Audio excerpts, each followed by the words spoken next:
Pas Perek Koufyutet, Perek, toujours 119, dans les lettres Chet. Donc ça commence principalement dans la lettre Nun Zayin, 57. Alors d'abord, on sait que dans le 119, il y a toutes les lettres, c'est 8 versets, Aleph, Bet, Gimel, Dalet, He, Vav, Zayin, et ainsi de suite. Alors, et chacun d'entre eux, il a en vérité un Teilim, et il a une Ségoula par rapport à lui-même. Alors, quelle est la Ségoula du 119 et des lettres Chet, 8? Hasovel Mikeev, ceux qui souffrent, de douleur ou de maladie, principalement mal de ventre, IBS, je préserve, d'autres maladies comme ça, ils disent le Teilim Chet. Celui qui dit le Teilim Chet, c'est bon pour la guérison de toutes les maladies abdominales.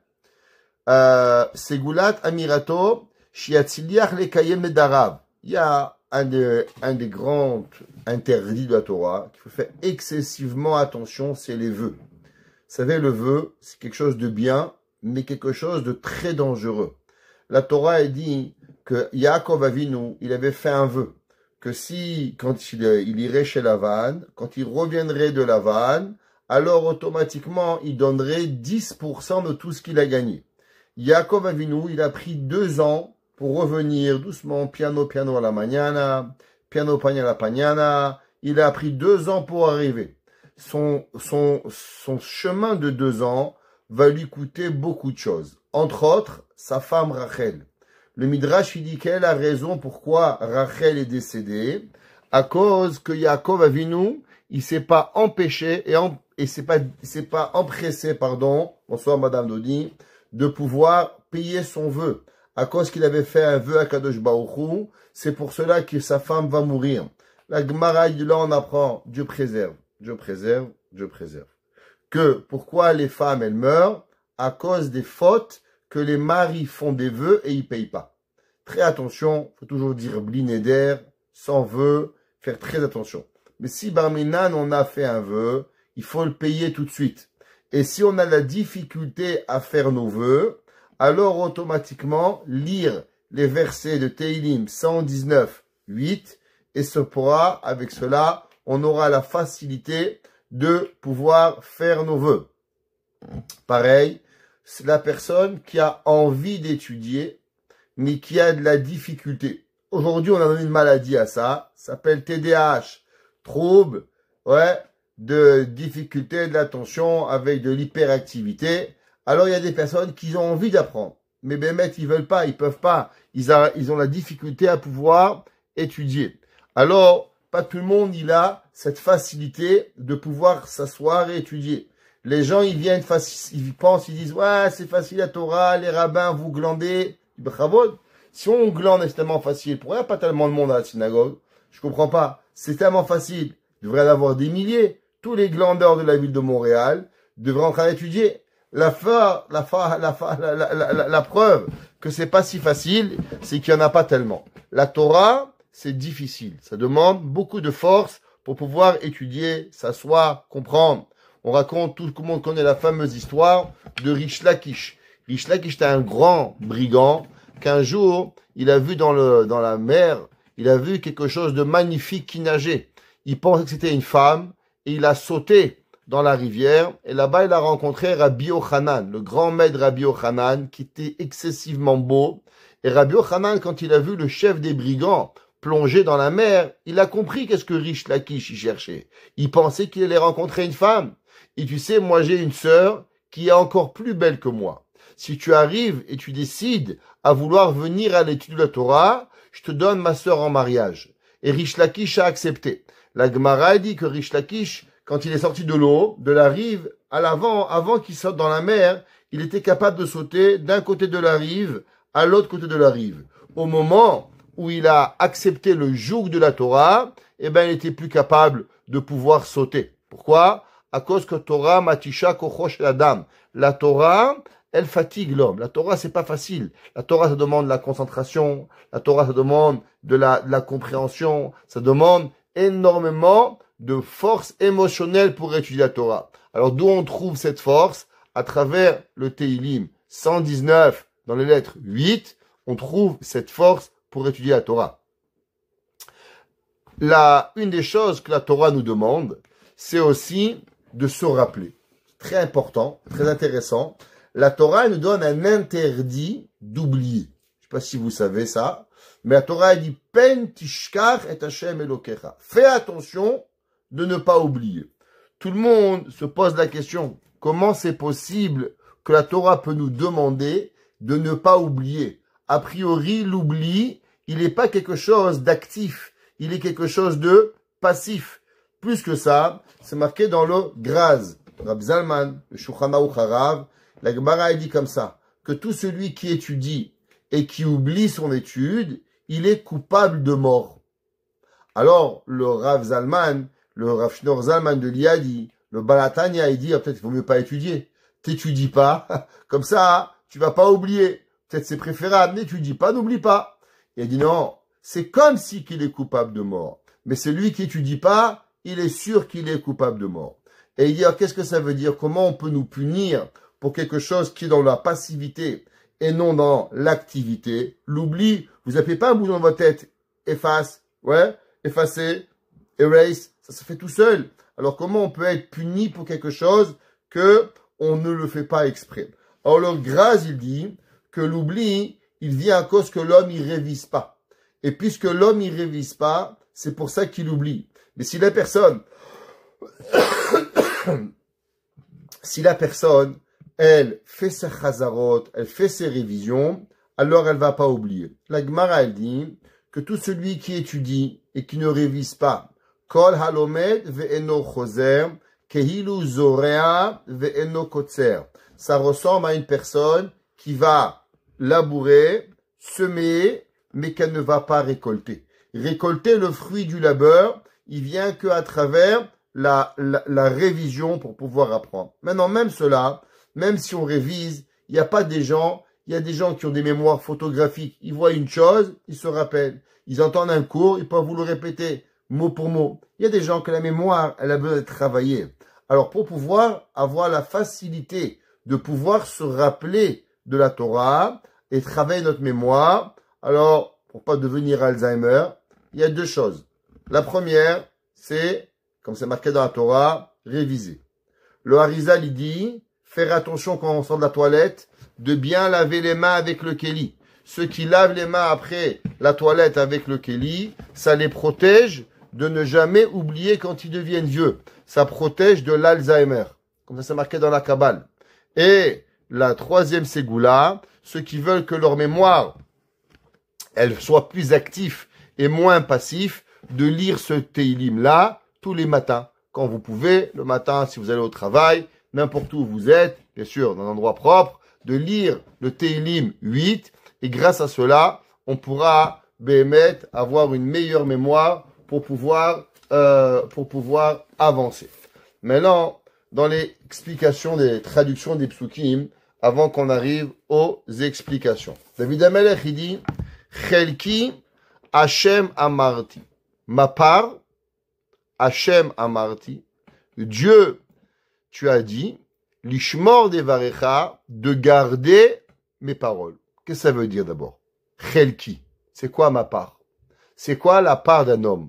Chelki Hashem, ma part, Dieu, Amarti, tu as dit, Lishmor Devarecha. Alors d'abord, il faut savoir quelque chose d'extraordinaire.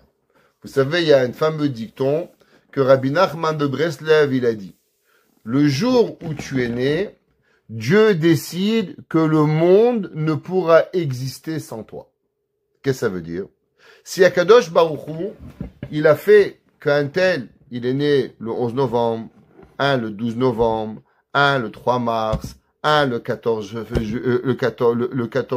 juillet, un le 21, chacun il a une différente date. Chacun de nous, tac, tac, il a une date pour pouvoir avoir. Pourquoi Kadosh Baruch Hu, il a fait que telle personne est née à tel jour, à tel moment? C'est pas pour rien. Chacun de nous, on a une date. Chacun de nous, on a une force.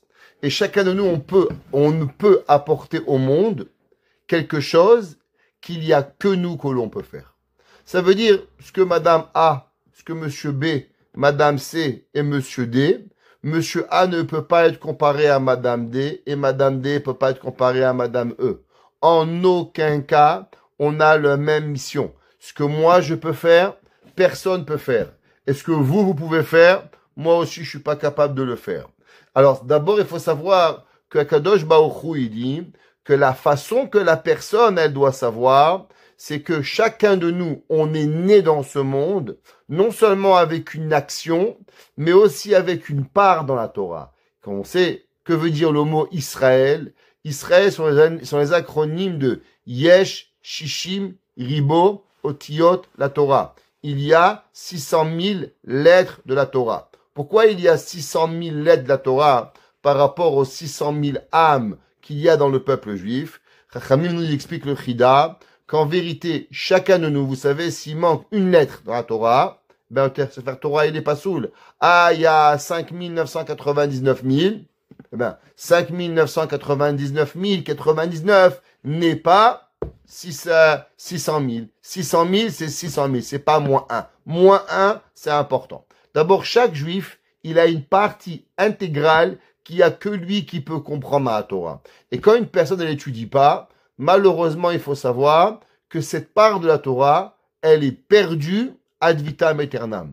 Ça veut dire un homme, il vient sur terre, il mange des bananes, il va au Mexique, il va à Cuba. Un grand gentil monsieur, il fait plein de bonnes choses, mais il n'étudie pas la Torah. Un juif, je parle.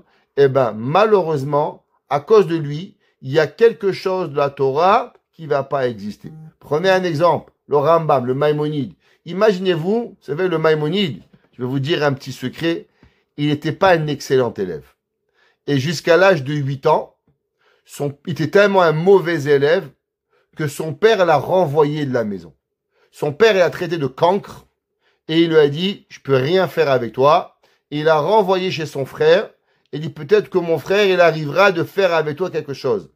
Et merci mon Dieu, le Rambam s'est pris et le Rambam est devenu le Rambam. Imaginez-vous si le Rambam, il avait été un cancre et automatiquement, on aurait perdu une partie de la Torah extraordinaire. Prenez le Bet Yosef, le Shulchan Aruch. Imaginez-vous que Shulchan n'avait pas écrit le Shulchan Aruch. On aurait perdu des trésors incommensurables dans la Torah. Juste pour en citer seulement le Rambam et le Bet Yosef. Et ainsi de suite, des milliers. Rashi. Imaginez-vous Rashi, la Torah sans Rashi. C'est même pas possible d'imaginer la Torah sans Rashi. Un jour, j'ai dit à mes élèves, est-ce que vous pourriez imaginer la Torah sans Rashi? Ça veut dire, comment Rashi a pu apprendre la Torah sans avoir Rashi? Je sais pas, c'est pas possible. Mais pourtant, Rashi l'a fait. Alors la Torah, chacun de nous, on a une part. Petite, moyenne ou grande. Chelki. Chacun, on doit savoir qu'on a une part de Dieu. Pourquoi? Parce que chacun de nous, on a une part de l'âme de Dieu. On est tous Chelek Elokim Ima'al. Nous avons tous dans nous une arme particulière que Hachem a donnée. Hachem, il donne à chacun de nous une partie de lui-même. Et chaque partie de Dieu, elle est différente. Chez Madame Dahan, chez Madame Anne, chez Madame Jess, chez Madame Habitant, chez Madame Dodi, chez Madame Coriat. Chacun d'entre nous, on a une différente partie d'âme d'Akadosh Baruch Hu. Chelki, Hachem, Amarti. Et qu'est-ce qu'on fait avec cela? L'ishmor devarecha. Le but, c'est quoi? C'est de garder la parole de Akadosh Baruch Hu. On voit pareil dans Teilim, on l'a vu dans chapitre 16, David de Melech a dit, Hachem menat chelki vekrosi tomir goralim. Tous les jours aussi, dans le Alenu le Shabeach. Qu'est-ce que vous dites Alenu le Shabeach? Vous savez, cette fameuse prière qu'on dit à la fin de la Tefila. Je ne sais pas si les femmes vous le dites ou vous le dites pas. Je n'ai pas vos coutumes, mais normalement vous devriez le dire. Après la Tefila, on dit Alenu le Shabeach et Alken, les deux derniers paragraphes de la Tefila. Et là-bas, on dit, Shelo sam chelkenu kahem vegoralenu kechol amonam, que Dieu, Shelo sam chelkenu, il n'a pas mis notre part kahem, comme les nations du monde, vegoralenu, et notre goral, notre mazal, si vous voulez, kechol amonam, comme tout l'univers, shehem ishtachavim la hevel varik, que eux, ils se prosternent, traduction, la hevel a de l'air, varik et au vent, ouais, ve'el lolo yoshia, va'anachnu mishtachavim, et nous on se prosterne à Kadosh Baruch Hu. Alors, il faut savoir que cette partie dans Alenu le Shabeach, Shehem ishtachavim la vel varik ve'el loloshia, dans certains sidurim ashkenaz, qui ont été imprimés à peu près 18, 19, début du XXe siècle, cette phrase, elle a été enlevée. Pourquoi cette phrase, elle a été enlevée? Alors, il y avait la censure.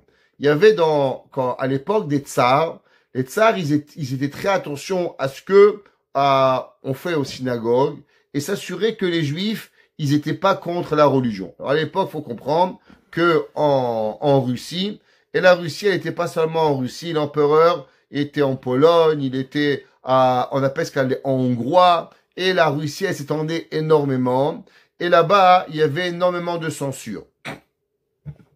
Et quand on arrivait à la censure, alors ils sont arrivés sur cette phrase-là, que l'on dit dans le Aynu le Shabeach, ouais, chez Em Ishtachavim, la Hevel Varik.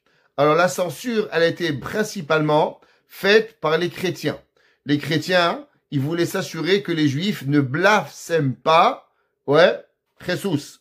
Pour ceux qui connaissent pas c'est qui Jesus, ouais, c'est le pendu. Alors, qu'est-ce qu'ils ont dit? Ils ont dit, si vous prenez dans Aynu Shabeach, c'est marqué, Shehe Mishtachavim la Hevel, au vent, Varik. Varik, c'est le vide. Si vous prenez la valeur numérique de Varik, c'est la Gematria de Yeshu, 316. Alors, ils ont dit, voilà, tu vois que les Juifs, ils se sont moqués de la chrétienté. Alors, ils ont enlevé des Sidurim, 2 phrases. Dans Alenu les Shabeach, ils ont été enlevés. Plus tard, dans les synagogues, pour se rappeler de cette phrase-là, alors il y avait une coutume, pour se rappeler qu'un jour, on parlait de la chrétienté, qu'on disait que nous, on se prosterne à Dieu et à rien d'autre. Alors, qu'est-ce qu'ils faisaient les gens? Ils crachaient. En sortant de la synagogue, ils faisaient un petit crachat, pas dans la synagogue, c'est péché, en dehors, pour se rappeler que nous, on est à Kadosh Baruch Hu. Pareil, je sais pas si vous avez, mais il y avait une coutume qui était comme ça, faut pas la prendre mal, mais il y avait une coutume que les Juifs, quand ils passaient devant les églises, il faut comprendre aujourd'hui, les chrétiens, ils sont gentils, ils nous font pas de mal. Le pape François, il est là-bas, il dit bonjour, au revoir. Il n'y a pas, à l'époque, je ne sais pas, il y a 100 ans de ça, il y avait une grande haine du juif. Et les curés, tous ces gens-là, ils voulaient contrôler le judaïsme. Et malheureusement, ils créaient beaucoup de pogroms. Et ils faisaient, malheureusement, beaucoup de juifs étaient tués. Alors, il y avait une coutume chez les juifs que quand on passait à côté des églises, on disait shaket te shaketzenu, vetaev te taevenu. Que veut dire que ça c'est pas pour nous. Ça c'est quelque chose. La Torah elle dit que ce qui écœure Dieu le plus, c'est pas voler, c'est pas tuer, c'est d'avoir une autre divinité. Parce que une des mitzvot qu'il faut savoir, que toute l'humanité est là. Une mitzvah. À part, bien sûr, dans les 7 mitzvot noachites, mais il y a la mitzvah la plus importante, c'est que Dieu, il y en a qu'un seul. Un seul Dieu. Tu veux être chinois, japonais, canadien, hindou, ce que tu as envie. Il n'y a aucune mitzvah des juifs aux nations du monde. Mais, il y a une mitzvah de croire à un Dieu. Et ceux qui ne croient pas en Dieu, Dieu, il dit, c'est la plus grande des offenses qu'on peut faire à Dieu. Dieu, il crée le soleil. Dieu, il crée la lune. Dieu, il te donne la vie. Dieu te donne tout. Et je te demandais une seule chose, de croire en moi. C'est pas compliqué, non, Ribono Shel Olam. Alors, shaket et shaketzenu. La Torah, elle dit que les endroits où on apprend, où on profane le nom de Dieu, c'est la plus grande blasphémation de Hakadosh Baruch Hu. Ça, c'est ce qui arrive. Alors, c'est pour ça qu'il y avait cette coutume. Il y a un livre qui s'appelle le Kolbo. Je sais pas si vous avez entendu parler du livre du Kolbo. Alors, le Kolbo, il est ramené dans le livre de Halacha, dans tous les Rishonim. Qui c'est qui a écrit ce livre? C'est pas clair. D'après certains, c'était Rav Aharon Cohen de Lunil. Il habitait en France. Je sais pas si vous connaissez la ville de Lunel. C'est pas très loin de la ville de Marseille. Là-bas, il y avait plein des grands tzadikim qui vivaient. Entre autres, des grands tosafistes. La ville de Lunel. Et parmi eux, un grand rabbin s'appelle Rabbeinu Aaron HaKohen de Lunel. D'après certains, asseyez-vous à vos chaises, ce livre Kolbo, qui est rapporté dans tous les livres de Halacha, il a été écrit par une femme. Et c'est pour ça que cette femme-là, elle n'a pas signé le livre, parce qu'elle avait eu honte en tant que femme qu'elle va écrire un livre comme ça de Halacha. On vous dit qu'il a été écrit au XIVe siècle. Alors, elle n'a pas signé son livre. Comme ça, c'est marqué dans le Sefer Koré Hadorot. Sefer Koré Hadorot, qui a été imprimé la première fois en 1835. Il écrit là-bas que le livre, le Kolbo, c'est une femme et c'est un livre de référence halachique jusqu'à aujourd'hui qui ramène. Dans ce livre là-bas, dans le chapitre 122, il dit qu'il y a eu un jour un grand débat entre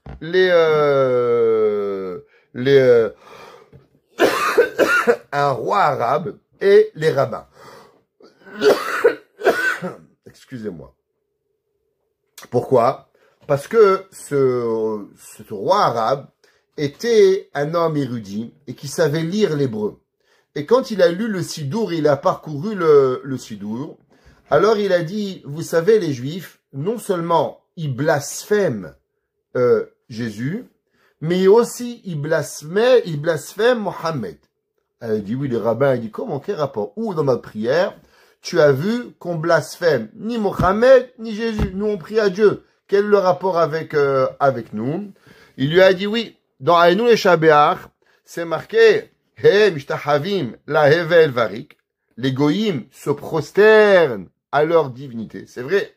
Vous savez la différence qu'il y a entre un chrétien et un musulman, c'est que les chrétiens se prosternent à Jésus. Les musulmans, à qui se prosternent? À Dieu. Allah Akbar. Dieu est grand. Seulement, qu'est-ce qu'ils font? Eux, ils prient à leur Mohammed. Mohammed est grand et Dieu est tout puissant. D'accord? Donc, eux, ils parlent à Mohammed. C'est marqué dans le Aïnou Shabéach, Ve'el lo Yoshia. Et elle, lo Yoshia, leur Dieu, il répond pas. Pourquoi? Parce que c'est Mohammed qui leur a dit de prier. Maintenant, si vous prenez la gematria de elle, lo, c'est la gematria 93. Si vous prenez la gematria Mohammed, comme est écrit dans le Talmud, à l'époque, on l'appelait Mohamda, avec un aleph, sans le vav, ça vous donne exactement la valeur numérique 93. Alors, il a dit, regarde, les Juifs, ils se moquent de Jésus, et ils se moquent de Mohammed tous les matins. Dans leur prière, ils parlent du mal contre les autres religions. Alors, le Rav, il lui a dit, monsieur le roi, tu as l'air un homme intelligent, un homme instruit. Il lui a dit oui. Il lui a dit, dis-moi, en quelle année elle a été créée la religion islamiste? En quelle année on a écrit le Coran? Il lui a dit 622. Le Coran, il a été écrit. Très bien. Il lui a dit en quelle année le Nouveau Testament, il a été écrit? Il lui a dit 322, 323, à la mort principalement de Constantin. Le roi Constantin, ce sont les deux morts. À Constantinople, on a écrit le Nouveau Testament. Il dit très bien. Il a dit, est-ce que tu sais quand est-ce que les Juifs ils sont rentrés en Israël? Combien de temps? En l'an 323 de l'ère nouvelle, a été écrit le christianisme. Hazak Baruch. Quand est-ce qu'il est né, monsieur Untel? À propos, à peu près, il est né aux alentours de l'année 20, à peu près 20, 25, il est né. Le peuple juif, il est rentré quand en Eretz Israël? Le peuple juif, il est rentré en Israël à peu près 1500 ans avant le calendrier romain. 1500 ans avant. Il dit oui, c'est vrai? Top. Hazak Baruch, on est d'accord sur les dates. Il dit maintenant, qui c'est qui a écrit le Alenu le Shabéach? Est-ce que tu sais qui c'est qui a écrit Alenu le Shabéach? Il dit bien sûr, c'est Yehoshua. Yehoshua, l'élève de Moshe Rabbeinu, quand on est arrivé au port de Jéricho, Akadosh Baruch Hu, il a dit, regarde, les murailles de Jéricho étaient très grandes, alors on n'est pas arrivé, on ne pensait pas être capable de pouvoir humainement faire tomber les murailles de Jéricho. Qu'est-ce qu'il a dit? Tu vas tourner autour des murailles de Jéricho 7 jours. Une fois, 2 fois, 3 fois. Et le 7e jour, tu vas tourner 7 fois devant les murailles de Jéricho. Et c'était le jour du Shabbat. Et le jour du Shabbat, ils ont sonné le chauffard. Même que c'était interdit. Mais c'est une mitzvah qu'on a eu une fois dans notre vie avec Yehoshua de transgresser Shabbat pour une guerre. On n'a pas fait la guerre. On a juste tourné autour de Jéricho en sonnant le chauffard et les trompettes. Et les murailles de Jéricho se sont effondrées sur la terre et elles sont tombées. Quand les habitants de Jéricho, ils ont vu que Dieu aidait le peuple juif à rentrer en Israël, alors ils se sont enfuis et on a pu prendre Jéricho. Au moment où on a pris Jéricho, comprenez que Jéricho était la première ville que les Juifs ont conquis au moment où on est rentré en Eretz Israël. Qui date au calendrier juif, on parle en l'an 2488. 2448, on est sorti d'Égypte. 40 ans plus tard, durant le mois de Nissan, 2489 pour être précis exactement.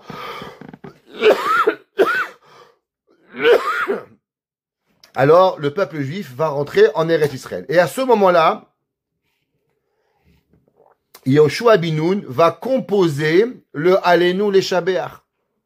Et là-bas, il va dire, Shehem ishtachavim la'evel varik. Les nations du monde se prosternent au vent et aux vanités. Ve'el le loyoshia. Et Dieu ne les écoute pas. Va'anachnu mishtachavim ifnei melech malchei melachim. Et nous nous prosternons devant Dieu. Alors il lui a dit, comment tu veux nous punir à nous de quelque chose historiquement qui n'était ni à ce moment-là, il y avait ni christianisme, ni islam, même qu'on peut trouver des rachetevot et des gematriot, mais il en reste que le peuple juif, il ne peut pas être puni. Et le roi d'islam, à l'époque, il a accepté et il n'a pas puni et fait mal au peuple juif à ces sujets qui arrivent. Comme ça, c'est marqué dans le Sefer Kolbo, comme j'ai expliqué. Alors, qu'est-ce que ça veut dire qu'on dit dans Alenu le Shabeach, Shelo Sam Helkenu Kahem? Qu'est-ce que ça veut dire que il nous a pas mis, qu'on n'a pas été comme cette part pour pouvoir y arriver?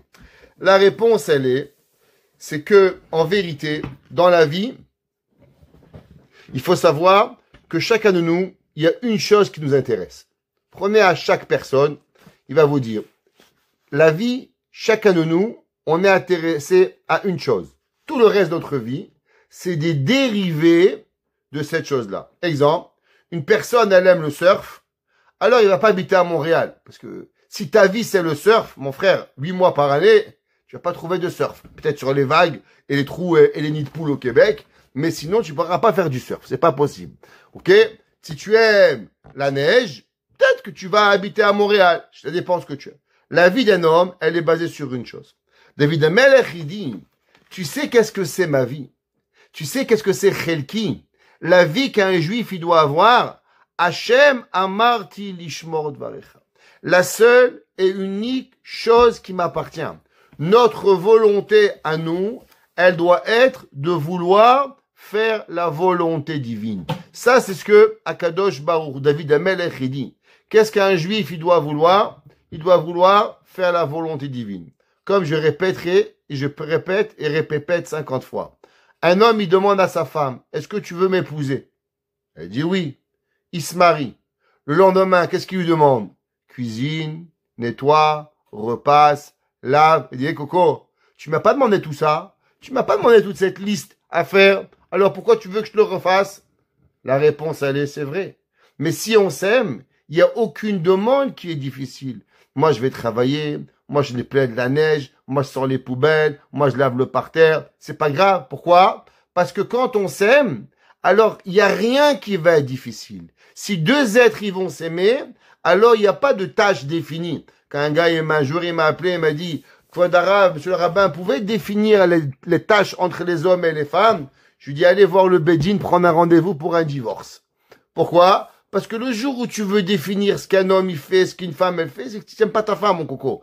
Un homme t'aime ta femme, tu fais qu'est-ce qu'il y a à faire. Une femme elle aime son mari, elle fait ce qu'elle a à faire. On commence pas à décider. C'est comme une mère, elle va vous appeler. Expliquez-moi, monsieur, c'est quoi le rôle d'une mère? Tu vas lui expliquer. Le rôle d'une mère, c'est d'être sa mère. c'est pas d'être rien d'autre, c'est comme ça. C'est ça qu'il y a à voir. David Amelech, il dit pareil. Le rôle d'un juif, c'est quoi? Chelki, c'est d'être amarti lishmor devarecha. De garder la parole de Dieu. Chiliti panecha becholev, choneni kimratecha. Alors, qu'est-ce que ça veut dire, ce verset? Rashi dit que c'est la suite du verset d'avant, et il dit que, puisque que j'ai choisi de faire partie de Dieu, que ma vie, elle est à 100% être avec Hachem, alors chiliti panecha. Que veut dire le mot chiliti? Chiliti veut dire j'ai attendu. J'attends que Akadosh Baruch Hu, il m'aide et il me sauve. Et il me sauve. Ça veut dire que, puisque maintenant, moi et toi, on parle à Dieu, que Dieu et moi, on n'est qu'une personne, comme un homme et une femme. Une femme, elle est en panique. Qui c'est qu'elle appelle? Son mari. Une femme qui appellerait son père, le mari, il a un grave problème, Coco. Pourquoi ta femme, elle t'a pas appelé? Un homme qui a un problème, qui appelle sa mère, le problème, c'est pas qu'il a appelé sa mère. J'étais la femme, je m'inquiéterais. Pourquoi mon mari, il n'a pas le réflexe de m'appeler? Pourquoi? Parce qu'on est un partenariat. On doit vivre ensemble. Ah, David Melech, il dit, Chiliti panecha, j'ai attendu ton visage, becholev, honeni, et pitié de moi, ke imratecha. Et donne-moi, comme ce que tu m'as promis, à travers les prophéties, comme les prophéties de David, de Nathan Hanavi, qui a parlé. Prochain verset, il y a plein d'explications. C'est un des psukim qui sont énormément commentés à travers les midrashim, à travers les psukim, à travers la Kabbale. On va juste essayer d'expliquer quelques explications. Traduction littérale, Chishavti derachai, j'ai pensé mes chemins, ve'ashiva raglai, et j'ai amené mes pieds, el eidotecha, vers tes lois. Alors, les deux premières explications, la première explication, elle est de Rashi, ouais. Que Rashi dit de quoi on parle, il dit qu'en vérité, c'est quoi Chishavti, j'ai pensé, ça fait part, et ça fait référence à la Mishnah dans Pirkei Avot. Vous savez, tout le monde le connaît, la Mishnah dans Pirkei Avot, qu'est-ce qu'elle nous apprend? La Mishnah dans Pirkei Avot, chapitre 2, Mishnah Aleph, Perek Bet, Mishnah Aleph, la Mishnah elle dit, Ve'eve mechashev, efsed mitzvah, keneged sechara. Qu'est-ce que ça veut dire? En vérité, un homme, il vit toute sa vie à faire des choix, une balance. Je fais pas. Je mens pas. Je vole pas. Je tue pas. Je fais pas. Toute ma vie, je mange pas. Prenez une différence. Un gars, il aime bien manger.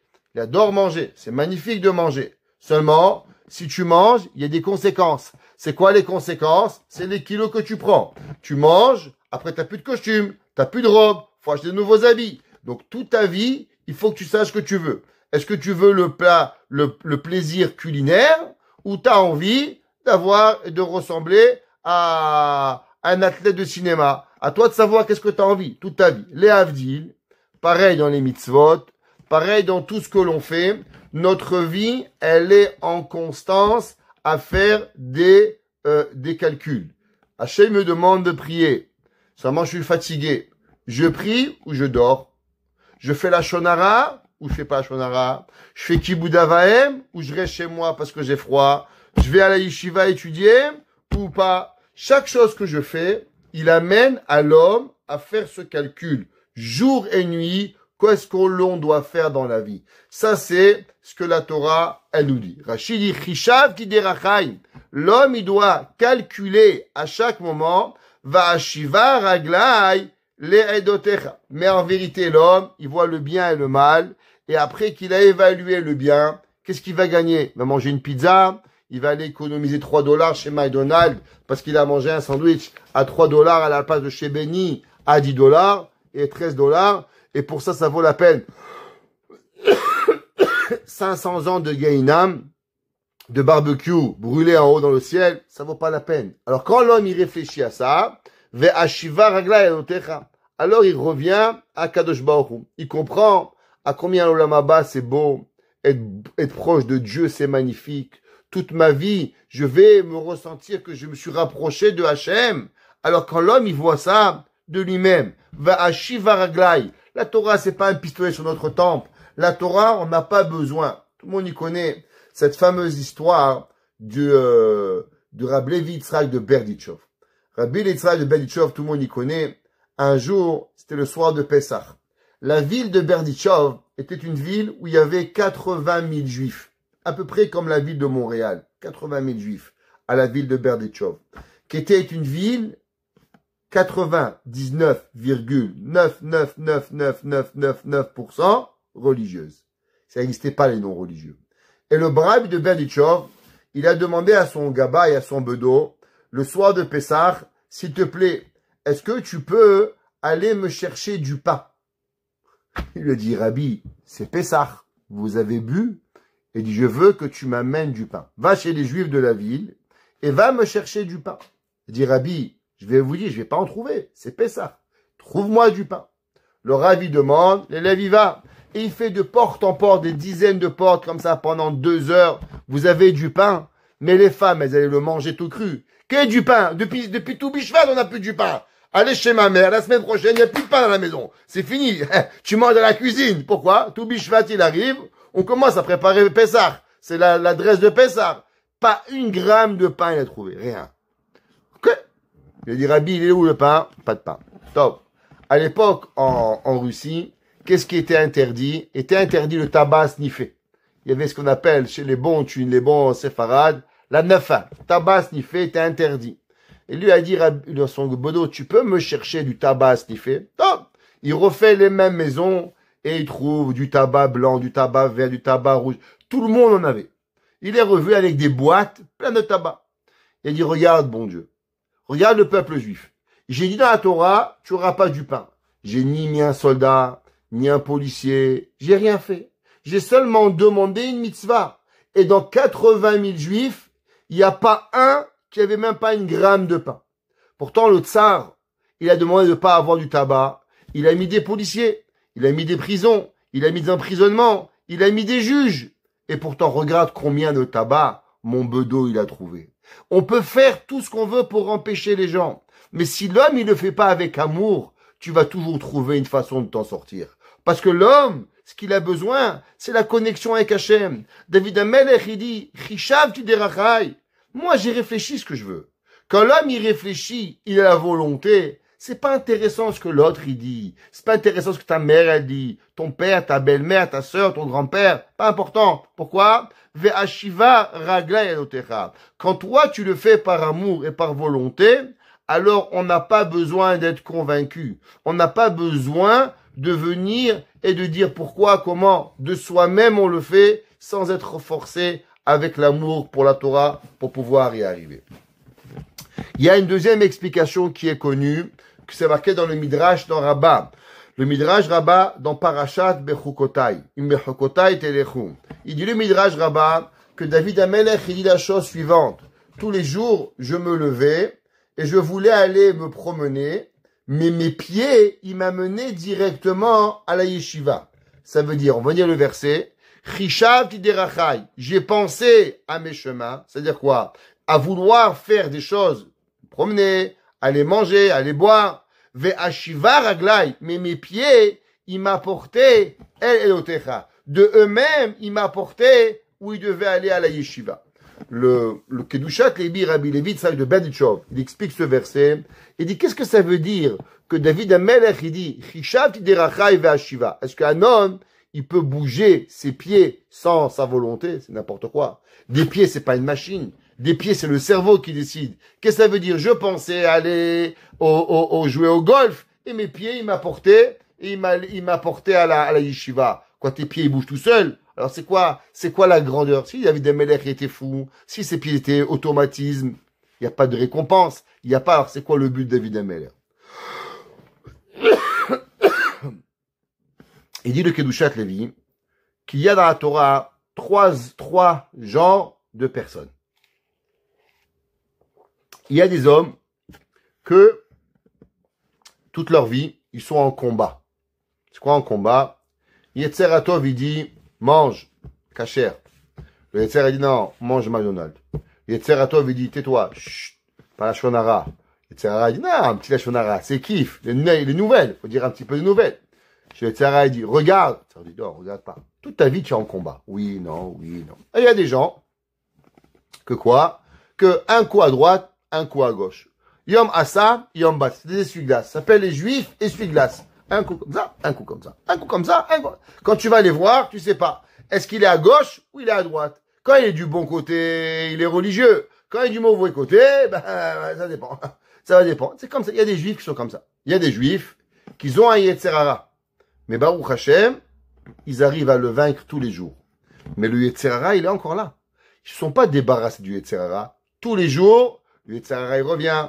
Fait la shonara, petit mensonge, regarde ce qu'il faut pas, entends ce que tu n'as pas là, mange pas, va, peut-être que tu vas au magasin, et regarde pourquoi t'achètes si, ça se produit, il est moins cher, ah là là, elle est pas très bien, bien rabbinaire. On n'a pas de Yetzirara. Mais on combat le Yetzirara. À la fin de la journée, on est des personnes qu'on a combattu le Yetzirara. Il y a des personnes qui sont arrivées à un niveau que leurs membres, non seulement ils ont combattu le Yetzirara, mais leur membre, il est allé dans un automatisme qui ne peut même plus faire la Avera. Pourquoi? Parce que le Yetzirara, il est entièrement pris et détruit par la personne, et l'homme, il est devenu une volonté de Dieu. Ça veut dire que, à travers mon corps, la volonté de Hachem, elle se fait. David Amelech, il dit, vous savez combien j'ai travaillé mon bon penchant, que même si ma tête, elle est plus là, mais naturellement, mon penchant, mon corps, il a la volonté de faire le bien. Il a la volonté de vouloir faire le bien. Ça, c'est ce que David Amelech, il écrit. Chishav tiderachai, j'ai pensé mes chemins. Ve'ashiva raglai, et j'ai amené mes pieds. El edotecha, pour pouvoir y arriver. Rav Meller Biderman, tout le monde y connaît, Rav Meller Biderman. Meller Biderman, il explique ce verset un peu différent.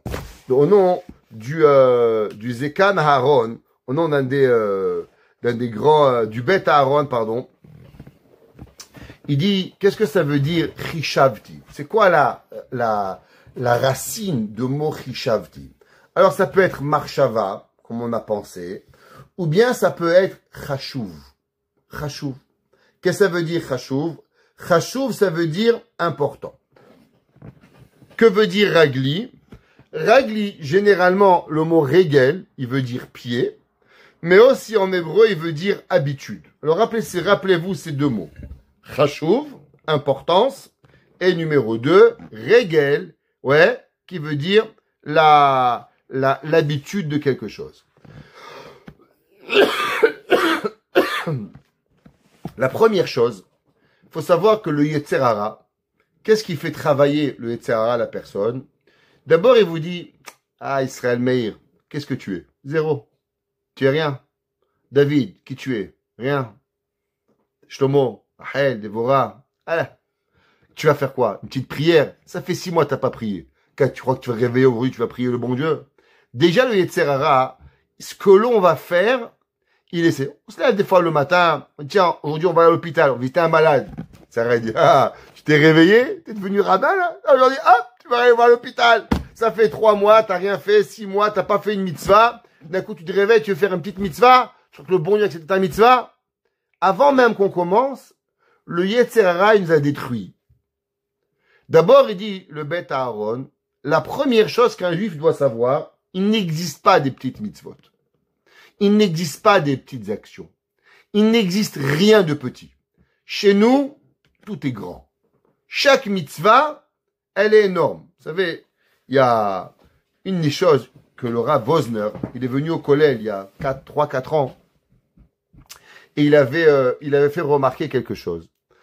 Il y a une coutume, vous vous rappelez, au peuple, on vient à passer cette coutume, où on paye encore le prix très cher. Ouais, la coutume de manger des beignets. Vous vous rappelez? Vous avez tous pris 6 kilos. Ok? Alors, ça va, je rigole. On vous a pris 3 kilos. Ok? Alors, on a pris des latkes, les beignets, les yatos, les huiles, les yo-yo. Baruch Hashem. Tous les juifs. Et chaque juif, une brossette de beignets. Vous allez chez les Marocains, les Sfenj. Vous allez chez les Tunisiens, celui-là. Les Ashkénazes, les Latkes. Et chacun, il a inventé une recette. Et on en fait un plat. Et chacun, il fait des beignets. Il a dit le Rav Wosner, je comprends même pas. Dans la halakha, il est même pas écrit qu'il faut manger à Hanouka. Il n'y a pas écrit que c'est même pas une mitzvah de manger. À part ça, même si c'est une mitzvah de manger, il y en a qui disent qu'il faut manger du lait. Pas manger de l'huile. Je sais pas pourquoi. Il y a une grand-mère, un jour, elle a dit, tiens, miraille de Hanouka, on va faire des beignets. De là, ça a pris une ampleur mondiale.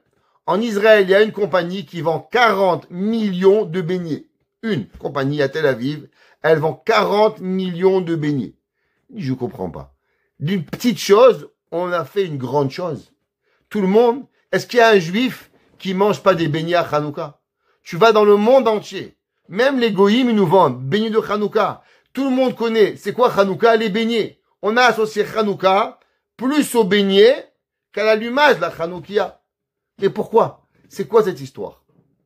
Il a dit le Rav Wosner quelque chose d'incroyable. Parce qu'il faut savoir la force d'une petite chose. C'est quoi Hanouka? Une petite goutte d'huile qui a duré 8 jours. Quand on fait une mitzvah, on ne connaît pas l'ampleur de la mitzvah. Regarde, il y a une femme, je sais pas qui, quand, où, quoi, comment, personne ne sait, qui a un jour décidé qu'il fallait manger souvenir des beignets, de l'huile des beignets. Ça a pris une ampleur vertigineuse. Pourquoi? Pour nous apprendre qu'est-ce que c'est une petite coutume juive. Pour nous apprendre si une petite chose peut devenir tellement grande, aussi comment un petit péché peut devenir tellement grand. Qu'est-ce que c'est Hanouka? Hanouka, c'est le moment où on dit un petit peu de lumière peut repousser beaucoup d'obscurité. Si l'homme, il se rappelle que l'homme, il doit savoir qu'à chaque moment, chaque action que tu fais, elle peut avoir une importance ad vitam aeternam pour chacun d'entre nous. Vous ne savez pas qui, vous ne savez pas quoi, vous ne savez pas comment. Chaque personne, elle peut être touchée par une action. Et pas les autres. Moi-même, mon shacharit, mon mincha, mon arvit, ma tfila. Le seul problème, c'est que le Yetzer Hara, il essaye par tous les moyens de nous enlever cette importance. David Amelech, il dit, Chishavti. D'abord, je dois savoir à combien je suis une grande personne. Chaque action que je fais pour Dieu, elle va chez Dieu, elle est extraordinaire pour pouvoir y arriver. Et il dit, c'est quoi la vie? La vie, en vérité, c'est faite d'habitude. Pourquoi une personne, par exemple, elle n'arrive pas à fumer? Vous savez, après 3 jours, la nicotine, elle n'est plus dans le corps. Alors pourquoi les gens, ils n'arrivent pas à fumer? C'est pas la nicotine. C'est qu'ils n'arrivent pas à changer les habitudes. Ils arrêtent de manger, ils vont dehors, aller chez le tabac, ici, il s'appelle pas le tabac, le dépanneur. Aller chez le dépanneur, acheter la cigarette, fumer avant, pendant, après. L'habitude, elle est plus grande que la cigarette elle-même. Maintenant, comment une personne, elle va arriver à arrêter? Plus la personne, elle va comprendre l'importance et plus elle est capable de changer ses habitudes. Vous voulez changer des habitudes mauvaises, on a tous des mauvaises habitudes, chacun d'entre nous, alimentaires, religieuses, amicales, dans tout ce que vous voulez.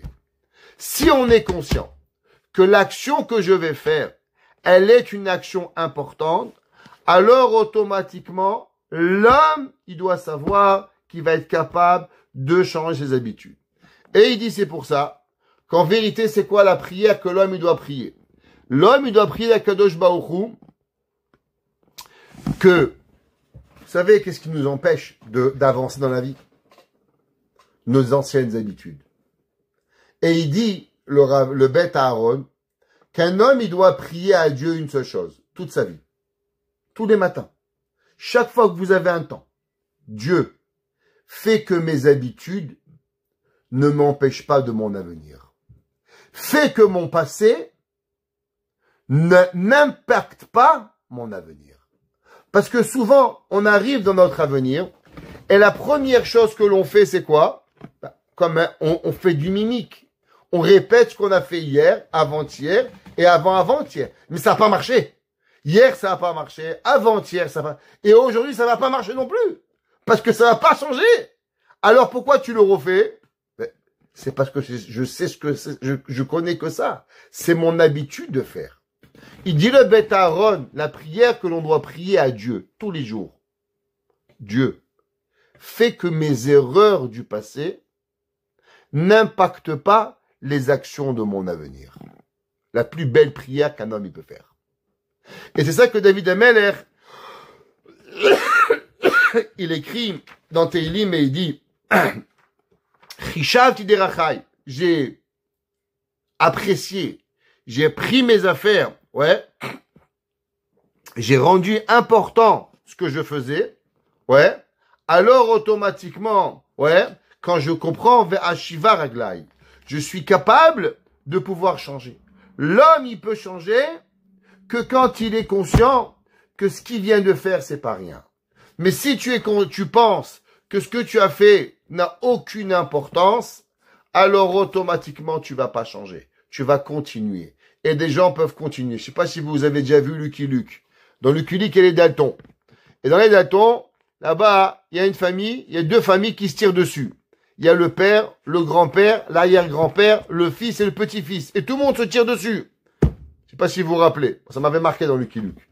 Et à la fin, le petit-fils, il dit, mais pourquoi on se tire? Tais-toi, c'est comme ça que papy l'a dit. Personne ne sait. On continue les mêmes bêtises. On se tire dessus. Ça, c'est le Yetzer Hara. Le Yetzer Hara, ton père, il fait, ton grand-père, il fait en avance. C'est l'homme, il doit arrêter ça.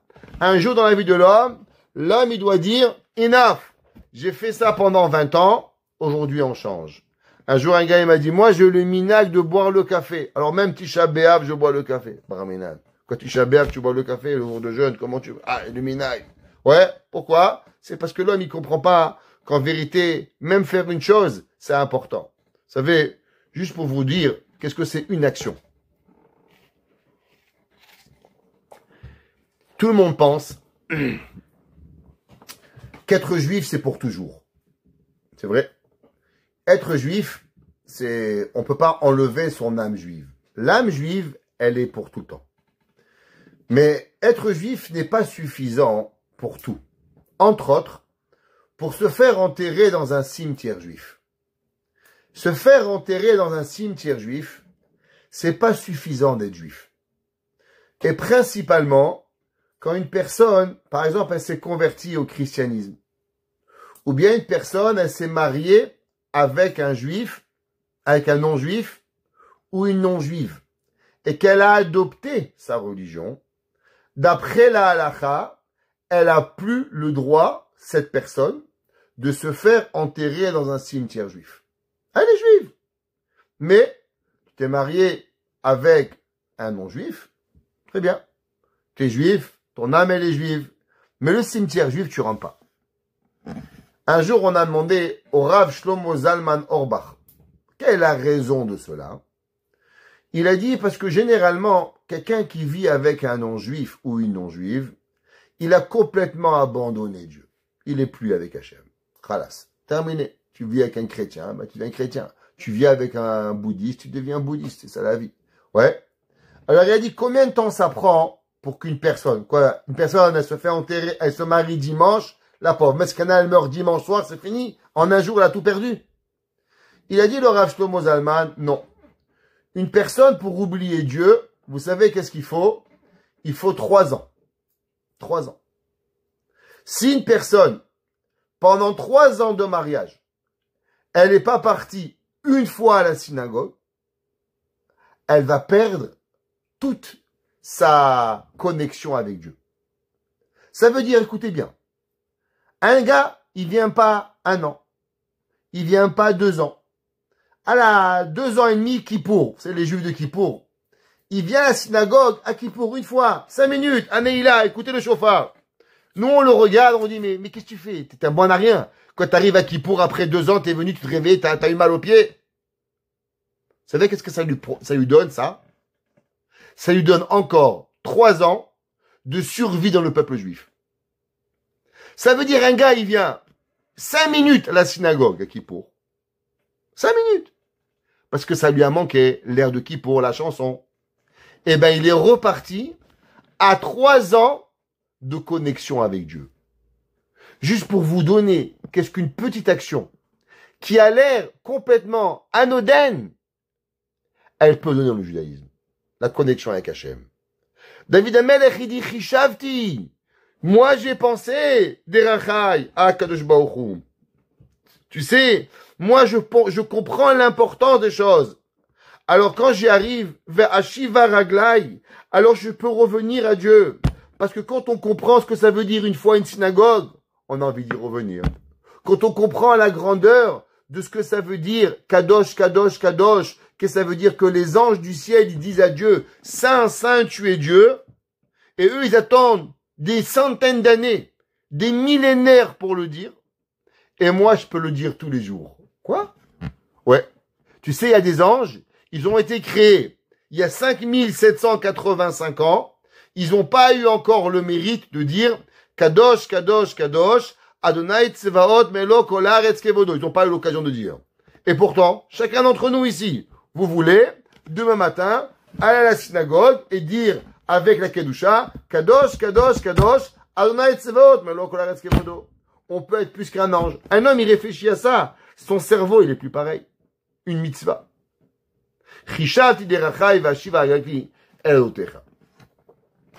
Dans le Shevet HaLevi, il ramène une ségoula. Une grande ségoula. Vous savez, aujourd'hui, on vit dans un monde où si vous me demandez c'est quoi la difficulté du monde. Alors, dans un cours, il y a 2 semaines, et je le pense encore, j'ai dit que la difficulté du monde aujourd'hui, c'est la fainéantise. Hatzlut. Mais en vérité, la hatzlut, la fainéantise, d'où elle vient? Elle provient d'une seule et unique chose. Comme quoi, la personne, elle vit dans l'instantané. On lui a donné tout sur un plateau. Tu as faim, tu cliques Uber. Tu as veux Amazon. Et plus le monde il avance, et moins les gens ils veulent sortir de la maison. Moins les gens ils veulent tout l'instantané. Le Rav Moshe Feinstein, un jour on lui a posé la question sur un verre en papier, un styroforme. On lui a amené un verre en styroforme, ça venait de sortir. Je vous parle de ça en 1950. Et on lui a demandé est-ce qu'on pouvait faire kidouche sur un verre en styroforme. Il a regardé le verre. Il a écrit un responsa, et à la fin du responsa, vous savez de quoi il parle? Des divorces. On a demandé, mais quel est le rapport, monsieur le rabbin, entre le verre en styroforme et le divorce? Il dit, ben c'est simple, le jour où on utilisera des verres en styroforme, tu bois, tu jettes, eh ben tu te maries, tu jettes. Ça veut dire que les gens vont s'habituer, utiliser, jeter, utiliser, jeter. Donc aujourd'hui, il existe un divorce par année. Un beau jour, il y aura 10 divorces par jour. Ils ont dit, monsieur le rabbin, vous pensez pas que vous fabulez la connexion entre un verre en styroforme et un divorce? Et non, c'est vous que vous n'avez pas compris le monde. Moi, je l'ai bien compris.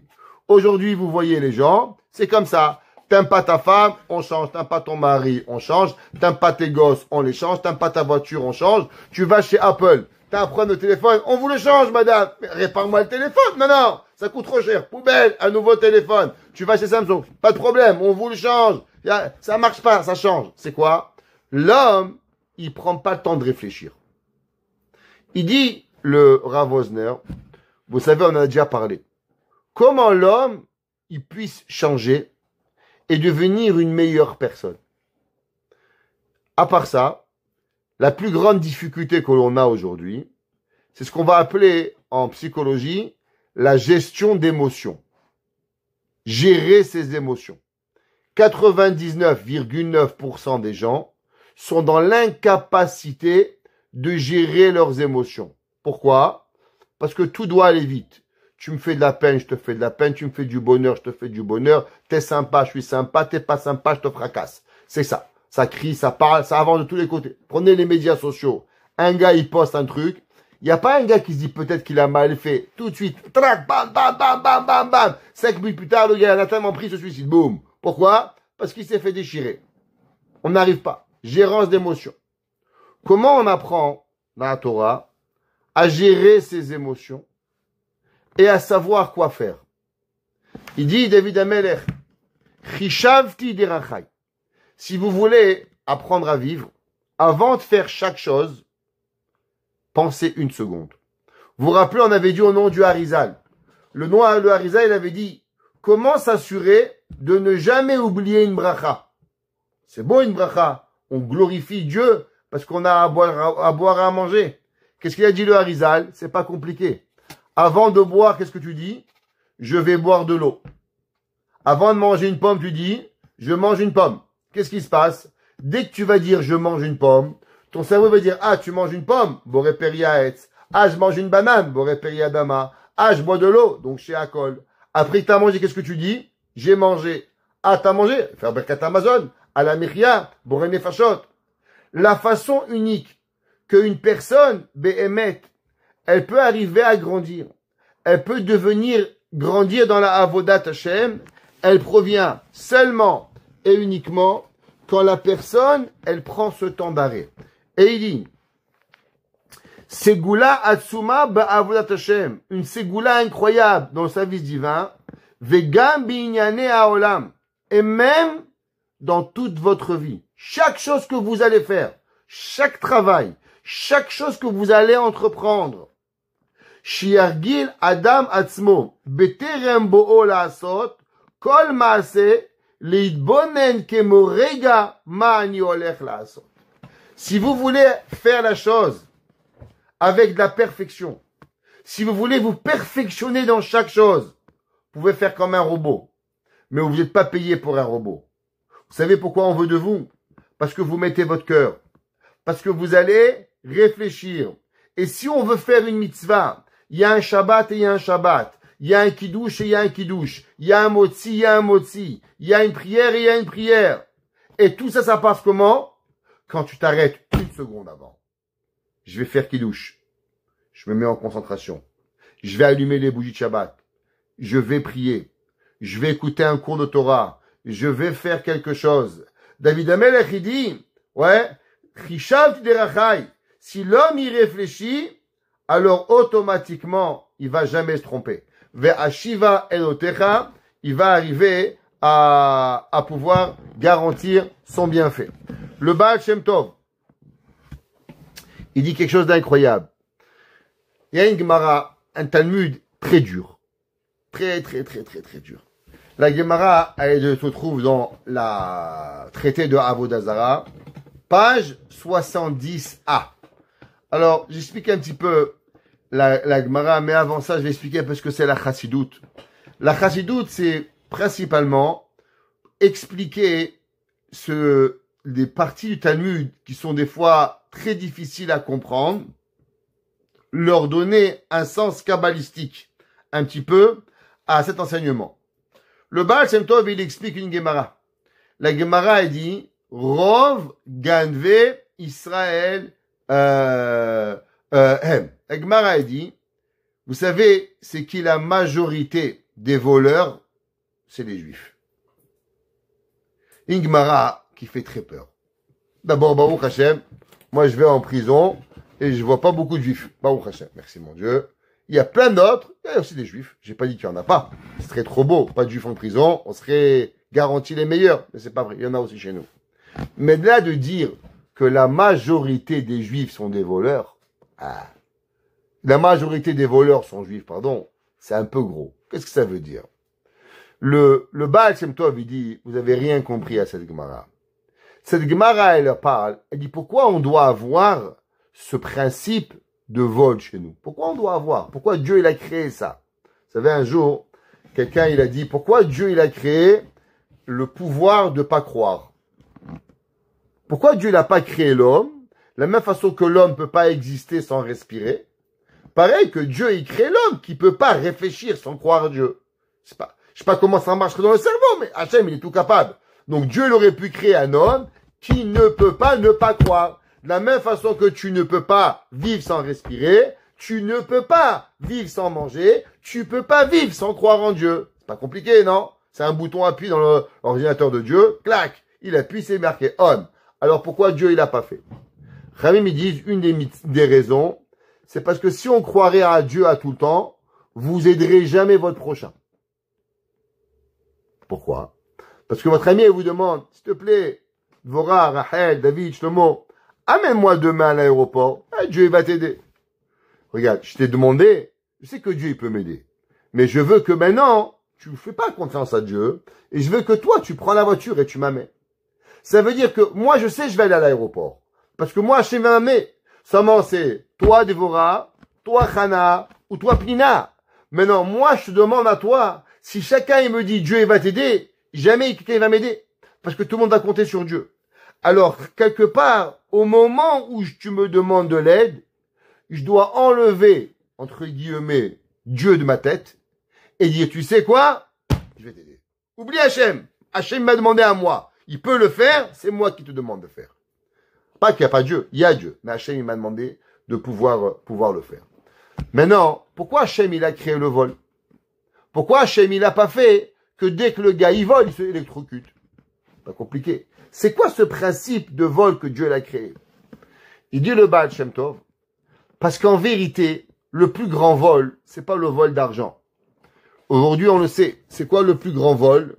C'est le vol de la psychologie. Le vol, ce qu'on appelle du da, de la pensée. Pardon. Voler l'intellect de la personne. Et à qui on doit voler l'intellect? On doit voler l'intellect du Yetzer Hara. Le Yetzer Hara, si vous lui dites, Yetzer Hara, demain matin, je vais aller à la prière. Croyez-moi, généralement, vous vous réveillez pas.